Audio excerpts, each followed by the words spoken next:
ये घटिया मानसिकता के लोग हैं, राक्षस वृत्ति के लोग हैं। इन्होंने भगवान राम को नहीं छोड़ा, उनका 200-300 करोड़ रुपए का घपला कर दिया। किसी ने चांदी चुरा ली, किसी ने हीरे चुरा ले, किसी ने सोना चुरा। जो आदमी भगवान के नहीं हुए, इनसे भी बड़ा देश का दुश्मन एक और है। गुस्सा मत मानिएगा आप लोग, जो नेशनल मीडिया है, जो ये समझ लो अगर ये तुमको देशद्रोही बोल रहे हैं, जो बोल रहा है वो सबसे बड़ा देश का दुश्मन है। दिल्ली पुलिस ने स्पेशल कैमरा मैन रखे हुए हैं कि जो आदमी बोल रहा है उसकी फोटो वीडियो बनाओ। उधर खड़े हैं, ये खड़े हैं और भी मिलेंगे। किस लिए बना रहे हैं? तो सुरक्षा के लिए। अच्छा, मेरे लिए बना रहे हैं? नहीं, मेरी रिकॉर्डिंग करके तत्व कोई ना कुछ असामाजिक तत्व को तो फिर वहां पे बैठे ना, यहाँ से लोग आ रहे हैं। हमारे तुम्हारे तो क्या है। इसलिए पूरे देश को मैं रिक्वेस्ट करूंगा भी भाई घरों में मत बैठिए।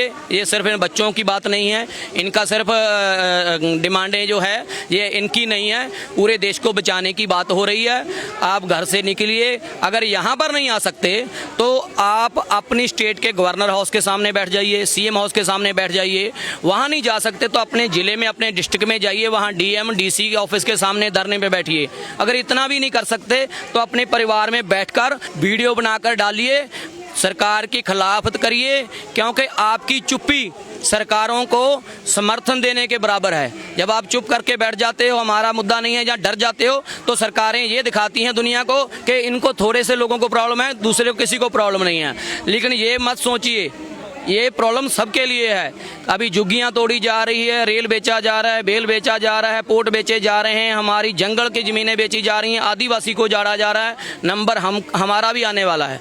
इसलिए जब हमारे घर में आग लगी तब नहीं उठना है, पहले ही उठो, क्योंकि देश को ये जला रहे हैं, देश को बेच रहे हैं, देश को बर्बाद कर रहे हैं। आपके सामने हाथ जोड़कर कहते हैं, जाति, धर्म, खित्ता, भाषा, इन सब चीज़ों को छोड़कर सिर्फ और सिर्फ भारतीय होने के नाते भारत को बचाना आपका फर्ज है। जाति धर्म में बांटा जा रहा है। हाँ, बिल्कुल बांटा जा रहा है। कौन लोग हैं ये बांटे? यही जो राज कर रहे हैं, जो सत्ता में बैठे हुए हैं, जिनको ये देश को बेचना है, जिन्हों देश को बर्बाद करना है, वही बांटेंगे ना। क्योंकि एक रहेंगे तो फिर तो इनको गल में से पकड़ लेंगे कि बताओ ये काम तुमने क्यों नहीं किया, ये रोड इतने गंदे क्यों बनाए हैं, ये इसका जो पैसा था आया आपने वर्ल्ड बैंक से लिया तो इस काम के लिए मंगवाया था, तुम खुद गए। यानी कि सवाल करेंगे। इसीलिए उनको जाति के, धर्म के तार पर बांटा जाता है, जहाँ भाषा के नाम पर बांटा जाता है। भाई इन चीजों में आकर बटे मत, एक साथ रहो। आपके बड़ों बुजुर्गों ने इस देश को आजाद कराने के लिए सैकड़े लोगों ने फांसी पे चढ़े हैं, हजारों लोग जेलों में रहे हैं, लाखों करोड़ों लोगों ने हफ्ते में एक दिन भूखे रहते थे, पूरा परिवार, इस देश को बनाने के लिए। आपके बुजुर्गों ने इतनी कुर्बानियां से भूखा रहकर ये देश बनाया, अपने खून पसीने की कमाई से। इस देश को लूटा जा रहा है, बेचा जा रहा है, हमारी आज़ादी को बेचा जा रहा है, कॉम्प्रोमाइज़ किया जा रहा है, हमें गुलाम बनाने की साजिश हो रही है।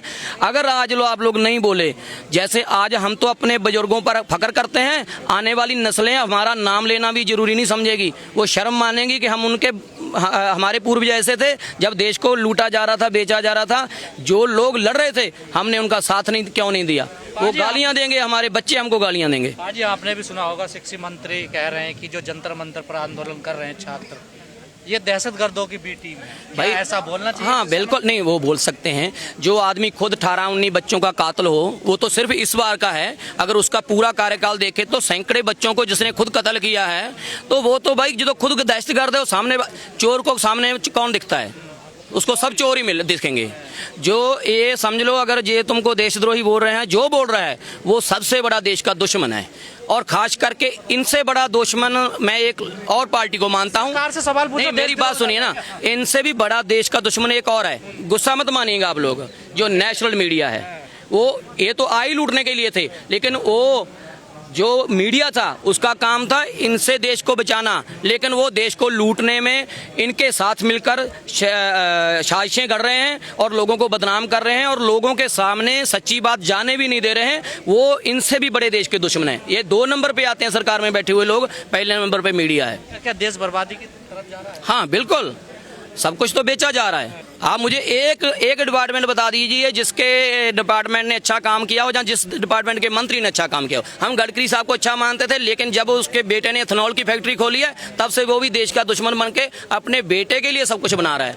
और तो और देखिए, आवाज दबाने का काम मैं आप बोल रहा हूँ ना, मुझे पता है मुझे मरवा दिया जाएगा, जेल डाल दिया जाएगा। हाँ, देख रहे हैं ना, दिल्ली पुलिस ने स्पेशल कैमरामैन रखे हुए हैं कि जो आदमी बोल रहा है उसकी फोटो वीडियो बनाओ। उधर खड़े हैं, ये खड़े हैं और भी मिलेंगे। किस लिए बना रहे हैं? तो सुरक्षा के लिए। अच्छा, मेरे लिए बना रहे हैं? नहीं, मेरी रिकॉर्डिंग करके तत्व कोई ना कुछ असामाजिक तत्व को तो फिर वहां पे बैठे ना, यहाँ से लोग आ रहे हैं। ये सब चीजें हैं लोगों को डराने के लिए। पर मैं आपको मुखातब होकर कहता हूं, दिल्ली पुलिस को हम नहीं डरेंगे। हम वो हैं जिन्होंने इस देश के लिए फांसियों पर चढ़ गए, काला पानी जाए। आपको जो करना है करें, आपको देश तो जब तक तो हम हैं बर्बाद नहीं करने देंगे। हम तो ऐसे ही लड़ाई लड़ते रहेंगे। अब सोनम जी हंगर स्ट्राइक पर बैठ गए, आज तीसरा दिन है, क्या बात बनेगी? मैं कह रहा हूं भाई, वो तो हमारे देश का रियल हीरो है। जब वो आ गया तो बात तो बनेगी। लेकिन मैं उनको कहना चाहता हूं जो लोग इसके समर्थन में आ नहीं रहे हैं, वो अपने बच्चों का भविष्य बर्बाद कर रहे हैं देश के साथ। वो भी एक तरह का इनके साथ मिलकर गद्दारी ही कर रहे हैं। बुरा मत मानिए, पर ये सच है। क्योंकि अगर वो लोग जो नहीं बोलते, वो भी सरकार का एक तरह का चुप रहकर समर्थन ही कर रहे हैं। जी, जैसे आपने कहा मीडिया ये कर रही है, वो कर रही है, पिछले 11 दिन से कड़ी धूप में छात्र बैठे हुए हैं। क्या मीडिया को शर्म नहीं आनी चाहिए? मीडिया को इनको दिखाना नहीं चाहिए? नहीं, शर्म आती है जो इंसान हो, जो हैवान हो ना, गिद्ध हो, जो नोच कर खाने वाले लोग हों, ये वो लोग हैं। ये मीडिया का सिर्फ नाम ले रखा है, उनमें मीडिया जैसे कोई गुण नहीं है। एक भी गुण मुझे बता दीजिए। जो आदमी, जो इंसान, जो औरत सरकार से पूछने के बजाय भी भाई एथेनॉल बनाने के लिए कितना पानी लगेगा, वो पता क्या बता रहे हैं कि मेहमान को पानी कम पिलाओ। ये मीडिया होता है। ये भाई, मैं भी, मेरे से गाली निकलने लगी है, ये इसको दलाली बोलते हैं। वो बहुत घटिया किस्म की दलाली है। लेकिन बाजी पिछले जितने भी आंदोलन हुए, जैसे आपने भी कहा, सबको एंटी नेशनल के, खालिस्तानी, पाकिस्तानी, इस आंदोलन के भी कनेक्शन बताए जा रहे हैं। कह रहे फंडिंग कहाँ से हो रही है? अन्ना आंदोलन हुआ था तब तो किसी ने नहीं पूछा फंडिंग कहाँ से हो रही है। ठीक है, जब 1400 करोड़ का चंदा इन्होंने राम जी के मंदिर के लिए लोगों से लिया था, उसको नहीं किसी ने पूछा। ये वो देश है भाई जिसने बुद्ध धर्म को बनाया और उनके भिक्षुओं को रोटी दी, जिन्होंने महावीर को समर्थन दिया, उनको फंडिंग करी। गुरु नानक देव जी का लंगर में जो लोग डोनेशन देते हैं, ये वो देश है। यहाँ पे लाखों साधु रहते हैं जिनको 2 टाइम नहीं 3 टाइम का खाना भी दिया जाता है, कपड़े भी दिए जाते हैं। ये वो देश है, यहाँ पे कोई भूखा नहीं सो सकता। तो ये तो एक अच्छे काम के लिए चले हैं, इनको क्यों नहीं कोई खाना देगा? आज कभी देश शिक्षा पे, रोजगार पे, स्वास्थ्य पे बात करेगा, या फिर हिंदू मुस्लिम मस्जिद पे ही फंसा रहेगा? करता है। ये है कि वो कुछ पढ़े लिखे लोग हैं, इसीलिए तो ये एजुकेशन को टारगेट कर रहे हैं कि जितने ज़्यादा लोग पढ़ेंगे वो अपनी पढ़ाई पे, अपने हेल्थ के लिए डिमांड करेंगे, इनकी गलत नीतियों का ऊपर सवाल करेंगे। लेकिन ये नहीं है कि देश कुछ नहीं कर रहा है, बहुत लोग कर रहे हैं। देश असल में इन लोगों की वजह जो है ना, सरकार है, इनकी वजह से बर्बाद नहीं है। देश उन लोगों की वजह से बर्बाद है जो चुपचाप बैठे हैं। मैं बार बार कह रहा हूँ, चुप मत बैठिए, जहाँ तो इनका समर्थन करिए, नहीं तो चाहे हमारा विरोध ही करिए, कुछ करिए तो सही। घर में बैठने के बजाय अब हम कोई गाली दे दे, चाहे कुछ तो करो ना। देश के बारे में पता तो चले, आप सोच रहे हैं, आपको पता तो हो ना मुद्दों का।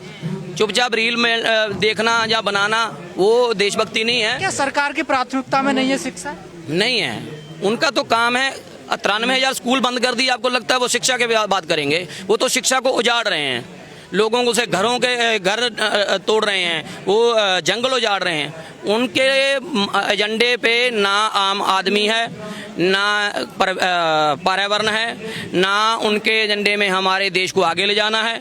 उनका सिर्फ ही एक एजेंडा है, देश को कैसे लूटा जाए, कैसे इनको फिर से गुलाम बनाकर रखा जाए। और मैं यही कहूँगा कि जैसे ये प्यार से बैठे हैं, शांतमयी तरीके से अपना धरना कर रहे हैं, ये शांतमयी तरीके से अपना धरना ऐसे कंटिन्यू रखें ताकि सरकार को कोई भी इनको बदनाम करने का मौका ना मिले। और जल्दी ही प्रधान साहब को इस्तीफा भी देना पड़ेगा और मोदी जी इसको निकाल के अपना खेड़ा छुड़ाइए। ये ना हो कि आपके सारे कैबिनेट को ही एक दिन बाहर जाना पड़े।